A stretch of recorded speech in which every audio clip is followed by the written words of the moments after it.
Ever found yourself staring at two paths and not knowing which one to take? A choice between comfort and growth, between stability and risk.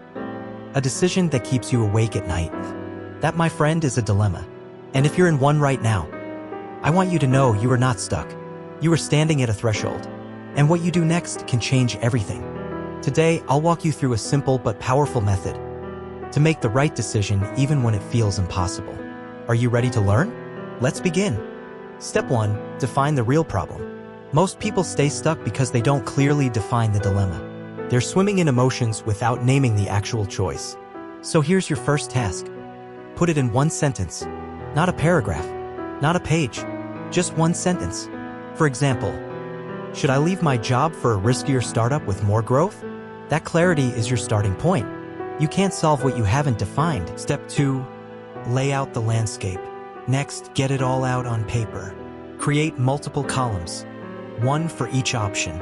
Under each, write the pros, the cons, the short-term impact, and the long-term result. Because when thoughts live only in your head, emotions cloud them.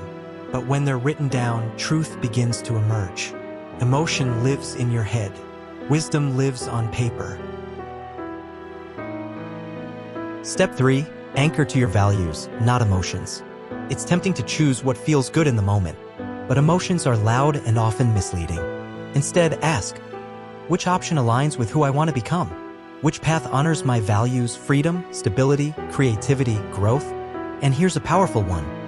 If I were advising someone I love, what would I tell them? Let your values guide you, not your fears. Step 4. Face the worst-case scenario. Now, take a breath and walk into your fear. Ask yourself, what's the worst thing that could happen if I choose this path? Write it down. Be honest. Then ask, if that happened, could I handle it? Could I rebuild? Almost always, the answer is yes. Once you face your fear, it loses its grip. Step 5. Visualize the future you. Close your eyes.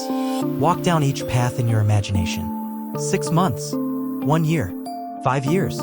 Feel it. See the version of yourself living that life. Which one feels more like truth? Which one feels like settling? Your future self already knows. Listen. Step 6. Don't crowdsource your soul. You don't need 20 opinions. You need 2 or 3 people. People who truly know you, who understand your values, who want your growth. Ask for insight, not permission. Use their wisdom, but make the choice your own. Step 7. Decide. Then commit. Waiting for the perfect answer will only prolong your pain. Indecision is a decision and it has a cost. Action cures anxiety. Make the best choice you can with the awareness you have now, and trust yourself to grow through it. Step 8. Let go of the what-ifs. You may wonder, what if the other path would have been better? But that's not the question that matters. The real question is, did you grow? Did you show up for yourself? Did you move forward? Don't strive for perfection. Strive for direction. So if you're in a dilemma right now, pause, breathe, reflect, write, feel, listen, decide. Because clarity doesn't come from knowing everything. It comes from trusting yourself to take the next step. Not with certainty, but with courage. Walk forward, not with fear, but with power.